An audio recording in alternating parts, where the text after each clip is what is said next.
Welcome to the Insider series. I have a very special guest with me. I'm going to let him introduce himself, his background, and what he does. But this is going to be an amazing insight for you artists at home as we are diving deep. Right, my special guest this week. Do you want to introduce yourself, who you are, and what you do? Yes. Hi everyone. My name is Andreas Melles, and I started working as an artist manager 2 years ago. Before that, I've been working for an extreme metal festival in Hungary, Lowland Fest. I've been working with them for 4 editions between 2021 and 2014, and in uh, and in 2023, I joined my friends in Insane High Ride Entertainment. They are a Budapest-based agency, and they are putting shows in Hungary, like for metal bands. And it's funny because like I help them, or like I have these experiences while living in London, because I moved to London in 2022 for my studies in music business management, actually. So I finished my master's at the University of Westminster last year, and since then, like currently, I work with two artists. Both of them are from Hungary. One of them is called Turbovic, speed punk thrash band, and another one is a young thrash metal band called Killersick.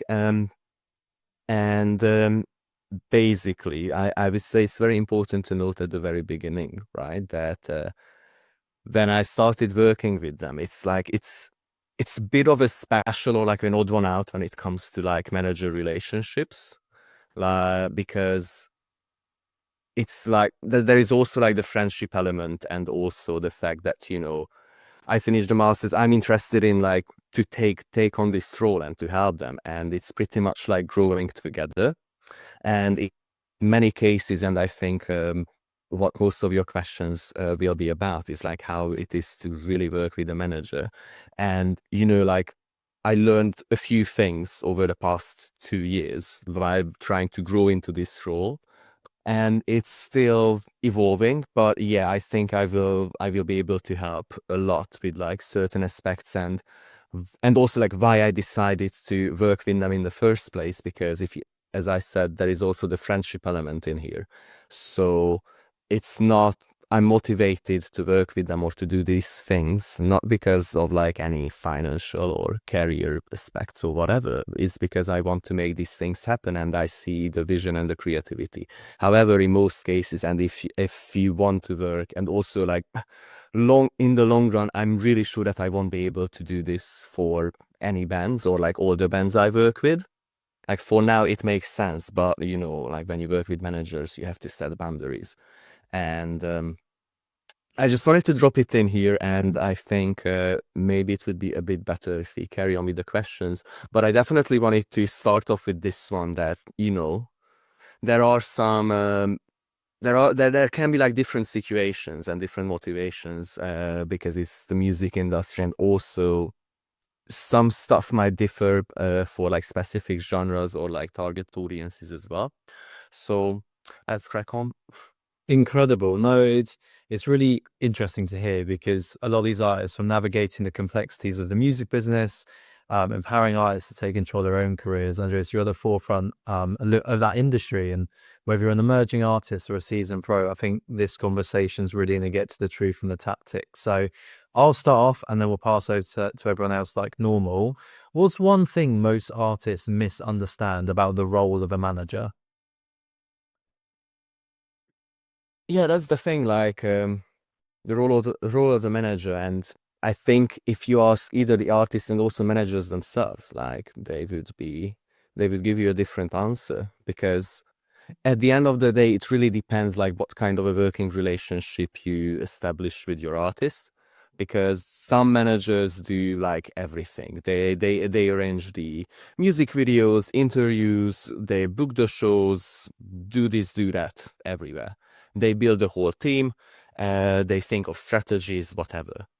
Um, but some managers, especially for like bigger artists, they already have like a team, or like they might outsource other things as well, so their focus might be different.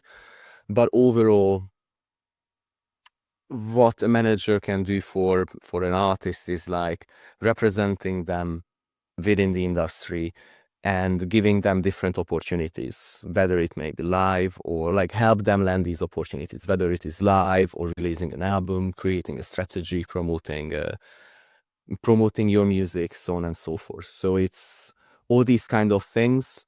Um, it's always something that you have to decide, that you have to discuss with the manager you're working with, and what is really important here is have a clear vision of what you expect from a manager. It's really like you need help with. it's really interesting that you're saying come with that expectation, that level of communication. I think that's so key in any working relationship is really to have that. So it's quite unique, you know, you saying that. In your experience, what's one of the most common mistakes emerging artists make when approaching management?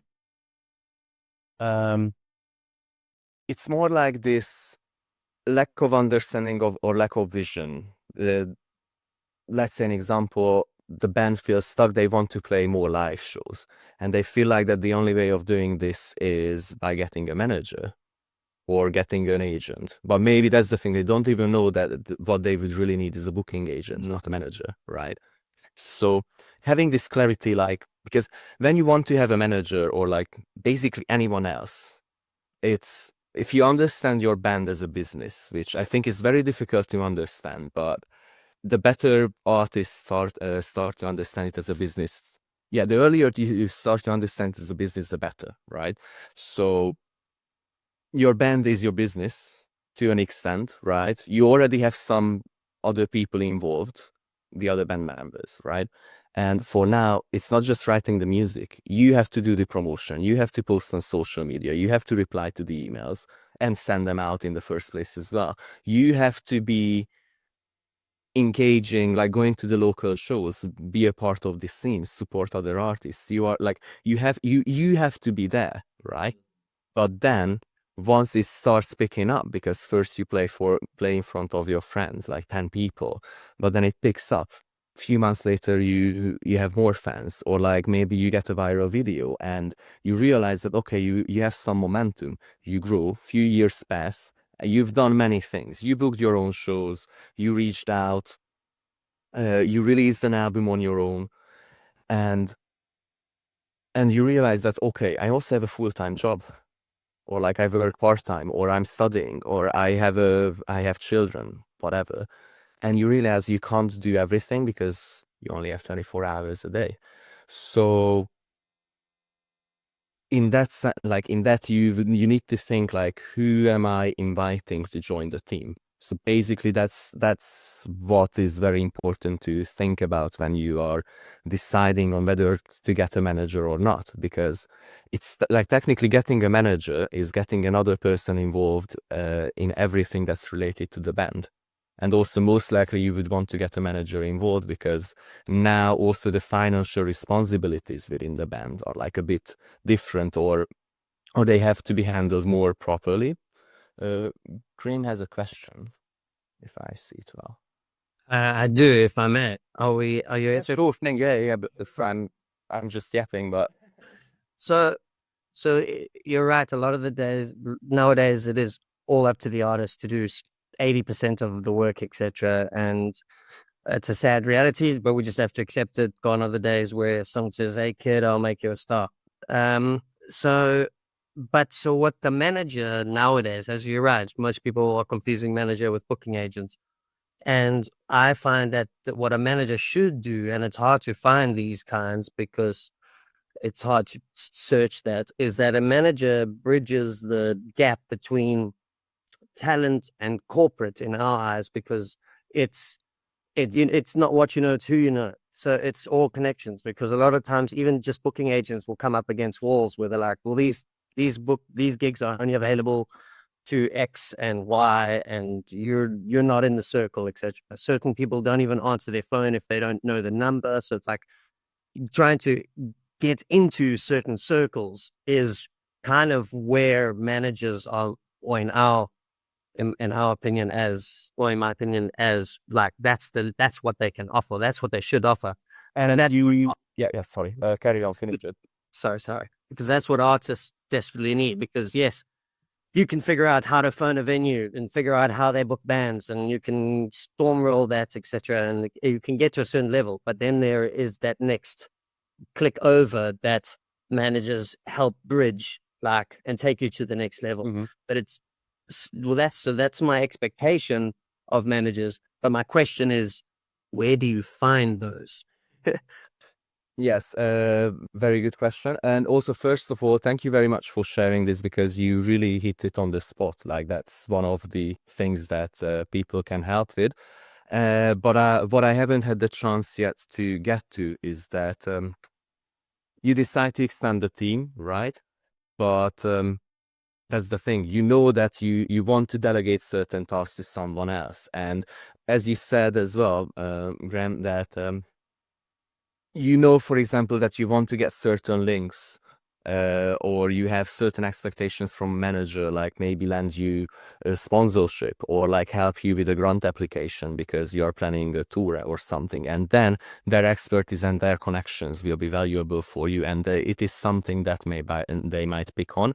One of the recommendations what I would do is, if you're a UK artist, but also in everywhere, like try to look in your countries, like Association for Music Managers. Here in the UK, the Music Managers Forum, MMF, is a very good source for that, because that's where you find the registry for like music managers. Like so you get like basically a list, and there is also a function where you can sign up. What was the name of that? Music Managers Forum. Anamath, you said. Music Manager through F, sorry. Thank you. Hang on. Yeah. It's an amazing platform, isn't it, Andreas? Because you can Yeah, exactly. inbound and outbound. So you can upload this entitist and people can pitch to you, or you can go look at some of your favorite artists who's managing them and go pitch to them. Yes, and if I remember correctly, there is like an option where it's like, or there is a bit on the page where it says like artists looking for management. Yeah. So I think artists would have the opportunity to just, sign up. And Yeah, it might. it's just there. In my experience, if you have a good social media following and engaged fan base, it's a brilliant thing to do because you can leverage and pitch these artists. Tom, I believe you've got a question. Do you want to jump in, my man? I do, yes. Thank you very much. Andreas, just to carry on with that question. So, as an example, Graham and I are in the same band. Just that's why we sound similar. So we're at the point now where we make enough money to pay for the 3 people in our band playing music full time, and we probably have enough budget to hire a manager. And our social media is growing. LMS are helping us with that. So I'd say we're at the position where it's now a sustainable business, and we can add another person. The problem we're running into is that when you work with anyone outside, they want you to do everything first to see proof. To say, okay, can you sell your own tickets? Can you get people to your show? Can you command a fee from your music? We interface with people who don't seem to have. So we've done. When I say a bit of the management job, like we're doing okay without a manager. But then when it comes to the manager, what should we be looking for that they can provide us? And when I say can provide, I don't mean like they say, oh, I can help you with this or I can help you with that. What concrete metrics must I look for in a manager that says they know what they are doing before I give them money? I would say, like, that's the thing, that developing a good working relationship, it takes some time, right? So this, like, when you get a manager, there is a very high chance you won't see results for like a month or 3 months or half a year, or like you can't know. It also really depends, like, what's the next goal. One recommendation what I would do is to test out, try to look for different people and just choose one project that, okay, I will need someone who can help me with, I don't know, let's say a tour. And you see this music manager and you ask, do you have availability for this project? Can you help with this? This is the fee we can offer, so on and so forth. And if it works out and you know that you get the vibes, you have the same understanding, similar approach when it comes to work, you could distribute the workload between each other, then it can be a match made in heaven. And if not, if you see that there are obstacles or like it's not really working well or whatever, then because it was only a project basis, you don't have to repeat again, and you might not have a contract for like a year or something. So it's also easier to get out of it. So I would say maybe try to figure out and ask if they would be interested in like maybe a one-off project for now. Okay. So to expand on that, the example you used there would be a tour. Again, something we'd be looking at doing. So if I was going to approach someone and I had absolutely no working relationship with them, what would be a metric I can use as a checkpoint to say, okay, this guy says he can do it, but what is a metric that I can measure against to say, I know he's going to do the job if I was looking for a manager to manage something like a 1 month or 2 month tour for me? Well, the metric bit, yeah, that's the rough one. I think what could help is like availability, meaning that like when you have an issue and you want to reach the manager, or when there is a problem, like how quickly they reply to you or resolve it. So like that can be something like the communication and the workflow, that can be a metric that can show you whether it is successful or not.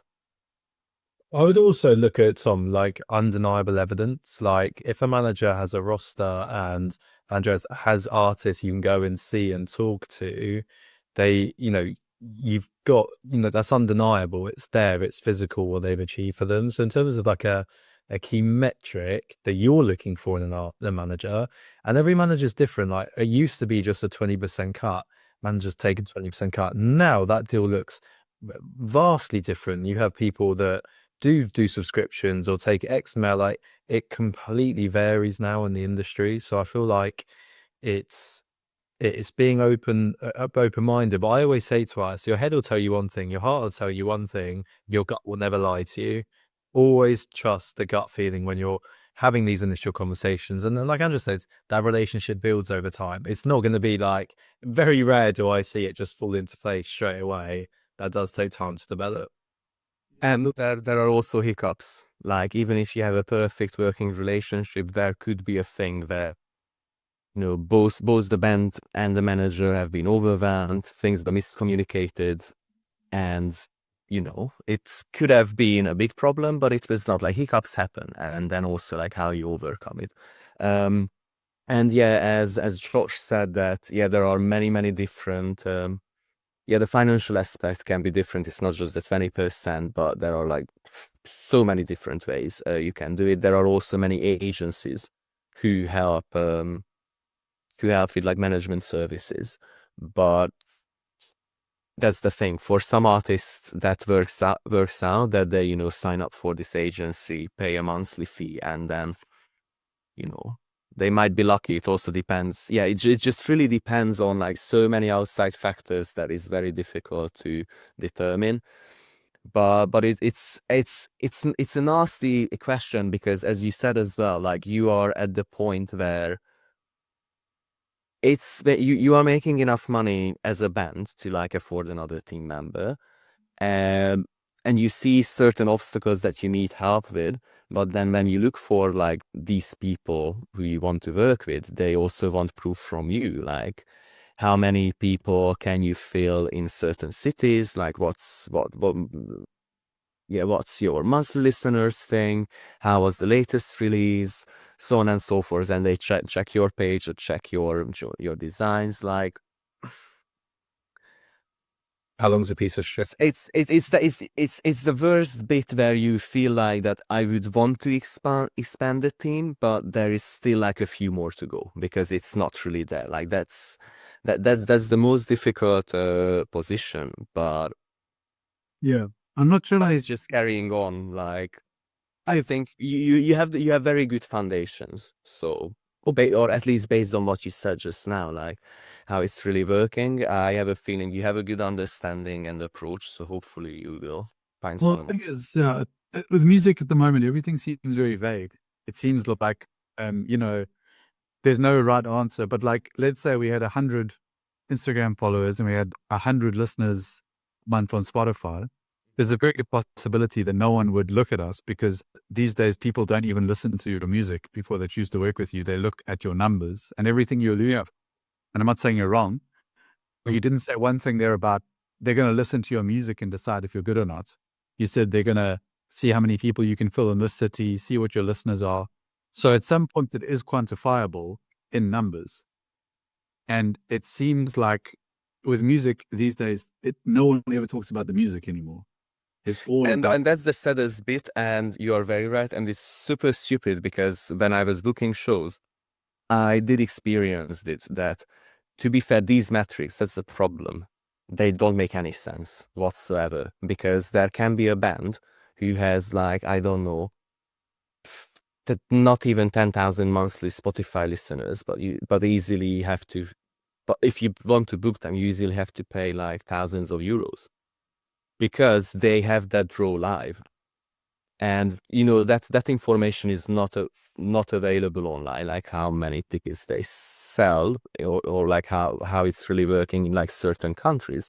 But the Spotify metrics, or like the social metrics, don't add up to their live thing. Or maybe their social media numbers are like crazy, or less streaming is good, but when it comes to live, they are not selling well. So it's really hit and miss. I think it's very important, and to be fair, good managers usually listen to the music as well, or like when they want to work with an artist. I think it would be very important to have like that kind of a connection, that you have to like the music, like actually really believe in it. Because it's possible to do music business, but it's much harder, and it's very difficult work to do if you don't like the music you have to sell, or you have to put on like a show or festival. It's much better when your heart is there, or when your passion is there. So fortunately, you get the managers to listen to your music, understand it, and that's how you build together. Cool. Sorry, my last question on this, and then I'll stop talking to give other people a chance. I think it would be very useful if, like, because again, you kind of represent the management side, and we represent the artist side, right? Mm-hmm. It's so difficult as an artist now, because you don't know what to aim for. Where's the threshold? Where's the, like, which are the KPIs? Because again, like I said, we're in this position where we can keep pushing, and slowly our fee will go up. Our gigs will go up. Everything goes up. But until we know where the threshold is that's acceptable, then there's no knowledge. We're just shooting in the dark.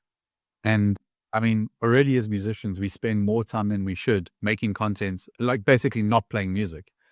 And the whole point of a manager or a booking agent or a marketing agency is that you spend less time doing that and more time playing music, which is your primary role. And I mean this politely, but like, managers aren't expected to play music, and booking agents aren't expected to play music, and musicians are expected to do all those things. So it would be really cool for us if there was like some sort of thresholds that are universally agreed, that like, you've got to get here first by yourself. Mm-hmm. Once you're there, other people come in and help you. Until then, you're on your own, because at the moment it feels like you're on your own all the time. Yeah. And you'll only get involved when you've done all the work. Yes, and also, well, as a side note, unfortunately, like the content creation bit will never really disappear, especially if you blow up, because unfortunately, you even if you have the agency and everything, you will have to be on the video. However, they can ease a lot of work, because you don't have to do the post editing, you don't have to do the content publishing, and so on and so forth. So it's more like only the creative bits that you will need to do. But to the thresholds and to these things, I don't really know like how to address this in a good way.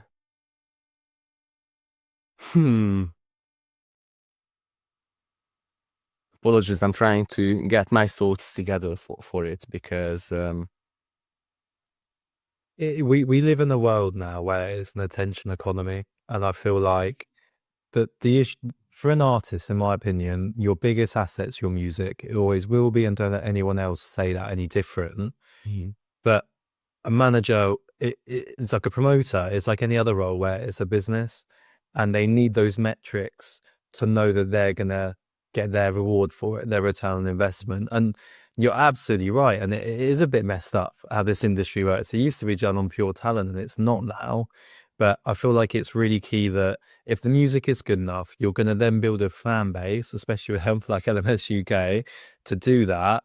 And then it's all about being consistent. And you're absolutely right. You have to provide the foundations for then a manager, a booking agent, a label to then come in and sometimes just take the credit. But the real credit is the art. And that's what people connect to. I don't know if that's where you're going, Andreas. Not necessarily, but it definitely helped me to get back to the main idea. So thank you. One thing that is also very important to understand here as well is that like how managers work too. And when you get a manager, right, you have this expectation from them that, yeah, they are your manager. They should know everything about you, handle any problems. We would want to rely on the manager. And, you know, if there is a messy situation, the manager is going to sort it out. So far, so good. But if your manager does this as a full-time job, maybe through an agency, or if he's worked in the industry for many, many years and now, you know, he's on a level where he makes a living from it, never mind a good living from it, then most likely they have a roster, which means that you're not the only band on their plate. And with other managers as well, either at agencies or if you started out, they represent more artists as well. And if they are really working in the music industry, they might be artists as well at the same time, and that's why they picked up management at some point. Or they might have like another civil job, because from the music industry they can't make a full-time living to support their family. So it might be like a part-time thing that they are managers. Similar situation to me, like I do this as like a side hustle or part-time, because for now it's not on the level yet where I can fully sustainable lifestyle from it. So what I'm trying to say here is that they also have limited availability, right? And this is why it's super unfair. Like Tom, you're extremely right in that it's very unfair that you always just have to prove your ground, and you know the goal is always further away, even though you are getting closer to your goal, right? Like it's just the playing field is always changing, so it's like a never-ending chase. It's super unfair. And I get it. But also when it comes to the management's perspective, is that we can't help every artist. Like when they apply to us, where if someone is getting some kind of a recognition, like, yeah, they've done like a few shows, or let's say if they've done like an EU tour and this and that, and they could afford it, but maybe like there are many factors why they can't take on the job. Or if you can't, if your visions don't match, or if you couldn't explain like why you need the manager, or like what kind of help you need, then that's the thing. But it is the limited availability is definitely there. Absolutely. Well, guys, we're going to have to wrap up that because we are running out of time very quickly. If you have questions, I'm sure Andreas will be more than happy to help it. Let me know. I'll put the contacts in. You've blown my mind today has been blown. I've learned so much. Andreas, thank you so much for coming on today and giving your time. I know everyone here really appreciates it, and everyone watching afterwards. No worries. I'm happy I could share some insights. I don't know how. I hope it made sense as well, but it's a bit of a hot mess. I get it. But these are the pinpoints that, in summary, I would like to give. It's a hot mess and it's unfair, but don't give up. Whenever you try to ask a manager, have a clear idea of what you need from them, and that's pretty much it.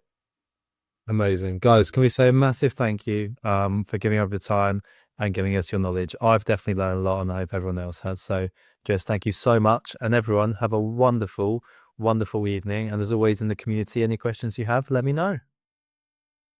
Guys, have a lovely night. Thank you. Thank you.